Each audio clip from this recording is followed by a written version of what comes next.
रवींद्र वस्त्रनिकेतन सलगरे घेऊन आले दिवाळी महाफेस्टिवल। 1 ते 30 ऑक्टोबर पर्यंत ऑफर्सचा धुरळा आणि खास दिवाळी गिफ्ट। नारायणपेठ साडी 333, काजूकतली पैठणी 693, गजलक्ष्मी पैठणी 754, राजहंस व Kalanjali Paithani 747, linen shirt 387, khadi shirt piece 243 आणि बॉयज शर्ट फक्त 199 मध्ये। तर मग त्वरा करा, रवींद्र वस्त्रनिकेतन सलगरे आणि शाखा।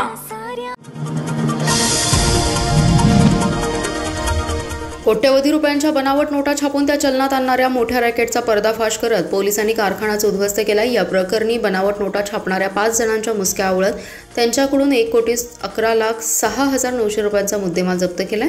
विशेष म्हणजे अटकेतील एक जण कोल्हापूर पोलीस दलातील परिवहन विभागात कार्यरत असणाऱ्या हेड कॉन्स्टेबलचा देखील सहभाग असल्याचे निष्पन्न झाले।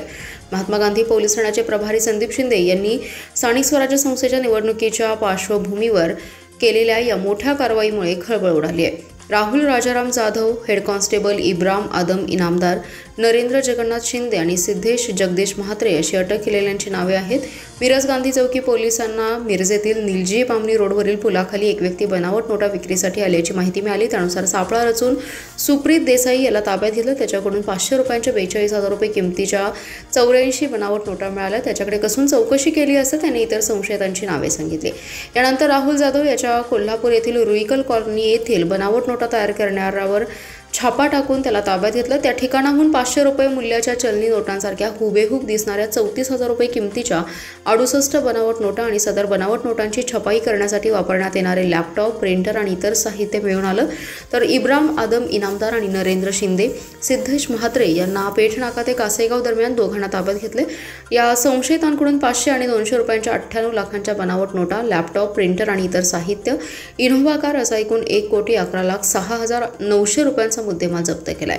आगामी स्थानिक स्वराज्य संस्थांच्या निवडणुकीच्या पार्श्वभूमीवर ही कारवाई महत्त्वाची आहे। अतिशय मोठी कारवाई याची पाळीमुळे खणून काढली जातील।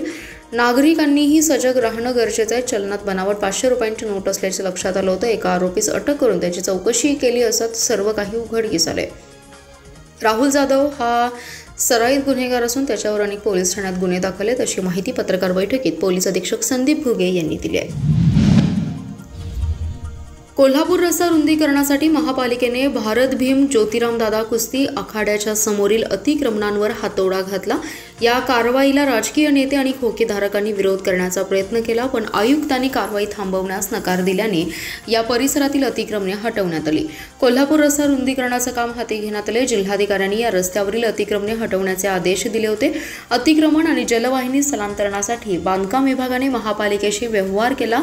त्यानंतर आयुक्त सत्यम गांधी यांनी तातडीने अतिक्रमण हटवण्याचे आदेश दिले। त्यानंतर उपायुक्त स्मृती पाटील यांच्या नेतृत्वाखाली गेल्या 10 दिवसांपासून येथील खोकीधारकांना अतिक्रमणे काढून घेण्याबाबतच्या सूचना देण्यात आल्या होत्या। तरीही अतिक्रमणे हटवण्यात आली नसल्याने महापालिकेचे पथक सायंकाळी दाखल झाले।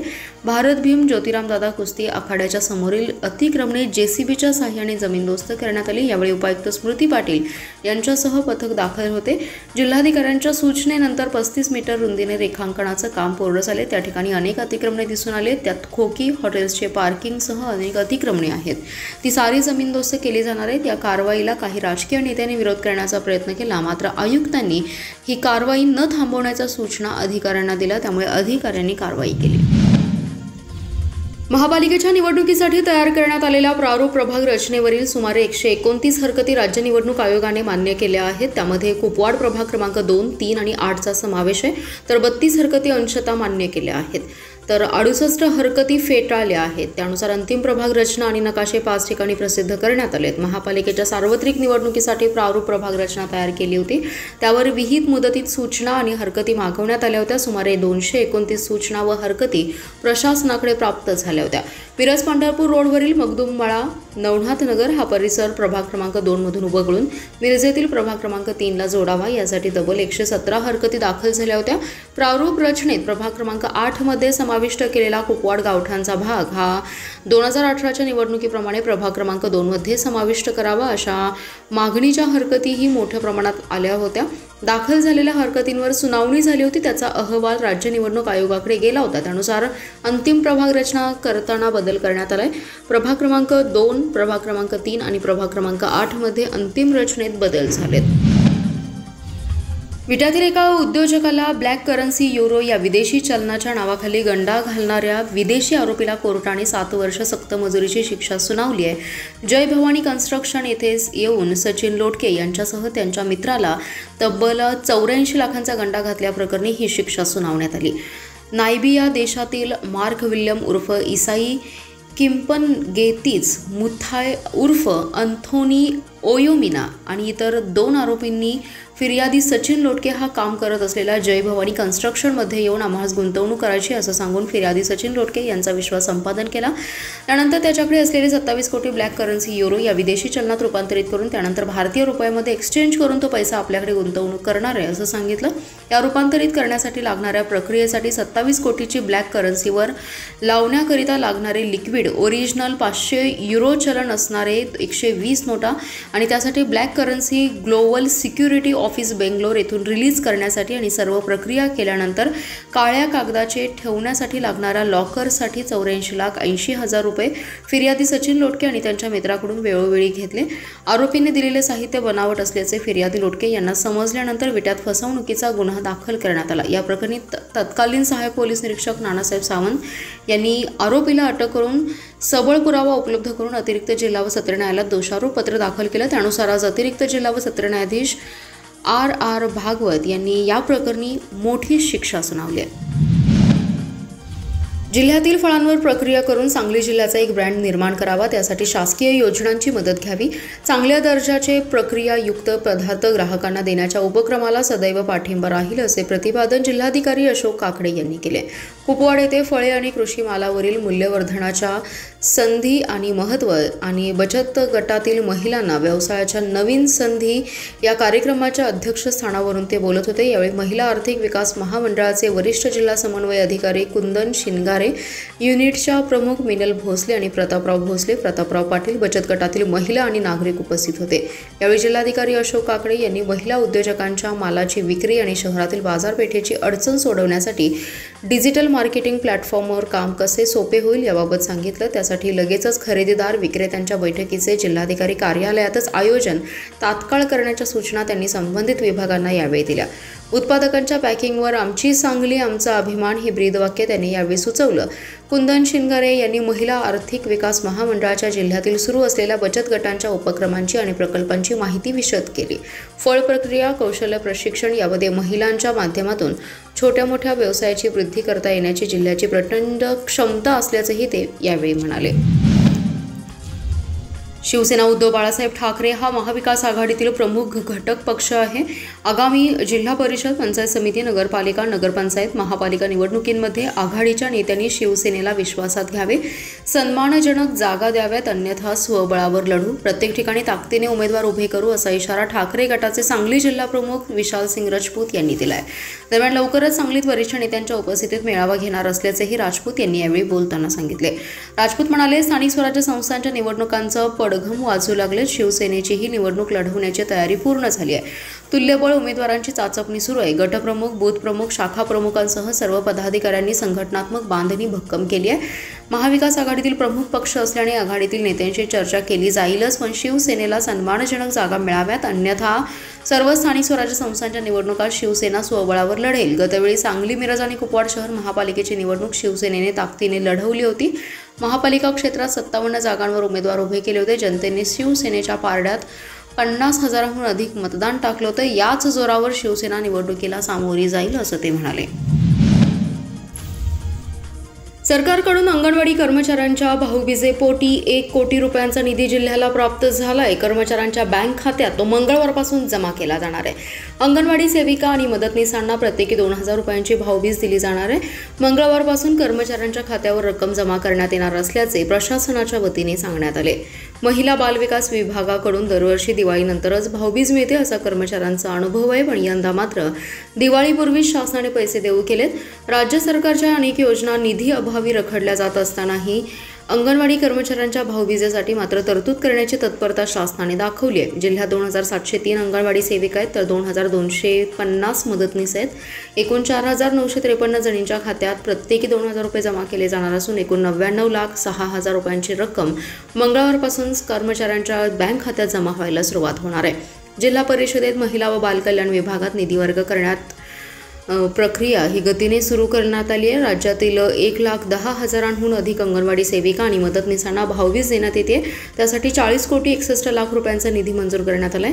अंगणवाडी कर्मचारी संघटनेने भाऊबीज नको बोनस देण्याची मागणी केली होती। 2000ची भेट नको तर किमान एक वेतन बोनस म्हणून द्या अशी त्यांची मागणी होती, पण शासनाने यंदा भाऊबीज वेळेत देऊन कर्मचाऱ्यांचं समाधान करण्याचा प्रयत्न केलाय। अतिवृष्टी पूरस्थितीमुळे शेतकऱ्यांचं प्रचंड नुकसान झाले, त्या प्रमाणात शासनाकडून नुकसान भरपाई मिळालेली नाही। शेतकऱ्यांची ही क्रूर चेष्टाच आहे। सरकारने शेतकऱ्यांचं कर्ज माफ करावे, याशिवाय शेतमजूर, महिला बचत गट, मायक्रो फायनान्सही कर्ज माफ करावं अशी मागणी करत अखिल भारतीय किसान सभेच्या वतीने जिल्हाधिकारी कार्यालयासमोर तीव्र निदर्शने करण्यात आली। यावेळी comrade Ramesh Sahasrabuddhe, comrade Umesh Deshmukh, comrade Varsha Gadse, Prashant Naik यांच्यासह शेतकरी कामगार उपस्थित होते। या मागण्यांचं निवेदन जिल्हाधिकाऱ्यांना देण्यात आले।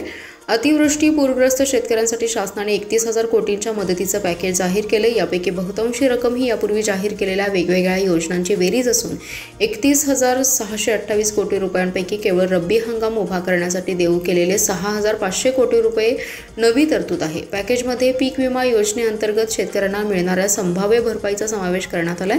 पीक विमा योजना ही स्वतंत्र योजना आहे, त्यासाठी शेतकऱ्यांनी स्वतः प्रीमियमची रक्कम भरलेली आहे। राज्यात 45 लाख शेतकऱ्यांनी पीक विमा घेतला असला तरी यातील खूप कमी शेतकरी हे बाधित तालुक्यातील शेतकरी असणार आहेत। अशा परिस्थितीमध्ये नव्याने एक नवा रुपया खर्च न करता राज्य सरकारने या 45 लाख विमाधारक शेतकऱ्यांना मिळणाऱ्या संभाव्य 5,000 कोटी रुपयांच्या पीक विमा क्लेमचा समावेश 31,628 कोटी रुपयांच्या पॅकेजमध्ये करणं हे अनाकलनीय आहे, तसेच ते संतापजनक आहे। सरकारने केलेल्या या चालाखीचा आम्ही तीव्र शब्दात निषेध करत आहोत। सरकारने तातडीने या सर्व बाबींचा पुनर्विचार करावा, शेतकऱ्यांची संपूर्ण कर्जमाफी करावी, शेतमजुरांना श्रम नुकसान भरपाई म्हणून 30,000 रुपये द्यावेत, पीक नुकसान भरपाई म्हणून प्रति एकरी 50,000 रुपये जाहीर करावेत अशी मागणी करण्यात आली। यंदा पावसाने बेदाण्याच्या बाजारपेठेवर परिणाम झाला असल्याने बेदाण्याचा दर टिकून राहिलाय। दरम्यान झिरो पेमेंटसाठी 4 ऑक्टोबर ते 5 नोव्हेंबर अखेर या कालावधीत बेदाणे सौदे बंद करण्यात आलेत। 6 नोव्हेंबरपासून पुन्हा सौदे सुरू होणार आहेत। बेदाण्याची वर्षाला कोट्यावधीची उलाढाल होते। बेदाणा बाजारपेठेतील व्यापारी आणि शेतकऱ्यांचे सर्व आर्थिक व्यवहार पूर्ण होईपर्यंत सांगली तासगाव बेदाणा असोसिएशनने 1 महिना बेदाणा सौदे झिरो पेमेंटसाठी बंद ठेवण्याचा निर्णय घेतलाय। दरवर्षी दिवाळीपूर्वी बाजार समितीत आवारातील बेदाणा बाजारपेठेतील अडत व्यापाऱ्यांकडून शेतकऱ्यांना दिले जाणाऱ्या बिलाचे व्यवहार पूर्ण केले जातात। त्यानंतर बाजार समितीत प्रशासन आणि सर्व व्यापारी यांची बैठक होते। त्यामध्ये झिरो पेमेंटबाबत चर्चा करून सौदे कधी सुरू करायचे याबाबत निश्चित केलं जातं। त्यानुसार 6 नोव्हेंबरपासून सौदे सुरू होतील असं व्यापाऱ्यांनी सांगितले। दसरा आणि दिवाळी सणासाठी देशभरातून बेदाण्याला मोठी मागणी असते। बेदाण्याचा उठावही चांगला होतो, दरही चांगले मिळतात। मात्र देशभरात पाऊस सुरू होता, या पावसाचा फटका बेदाणा मागणीवर झाला, परिणामी उठावही कमी झाला, मात्र दर टिकून राहिले। त्यामुळे बेदाणा उत्पादक शेतकऱ्यांना दिलासा मिळालाय। पावसामुळे द्राक्ष फळ छाटण्या लांबणीवर पडल्या, परिणामी यंदाचा बेदाणा निर्मितीचा हंगाम कधी सुरू होईल याबाबतचा अंदाज आत्ताच सांगणं मुश्किल आहे। धोबी समाजाचा 1960 सालच्या पूर्वी भंडारा आणि बुलढाणा जिल्ह्यात अनुसूचित जातीमध्ये समावेश असल्याचे शासकीय आदेशातून उघड झाले।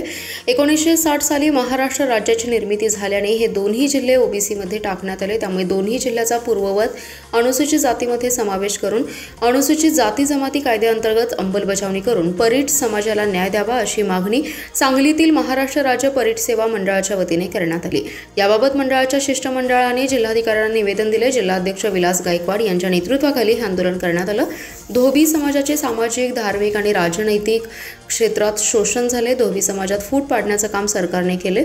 देशातील 13 राज्यात आणि 5 केंद्रशासित प्रदेशात धोबी समाज अनुसूचित जातीमध्ये, त्यामुळे धोबी समाजाचा तातडीने अनुसूचित जातीमध्ये समावेश करावा अशी मागणी यावेळी करण्यात आली। मागणी मान्य झाली नाही तर तीव्र आंदोलनाचा इशारा यावेळी देण्यात आलाय।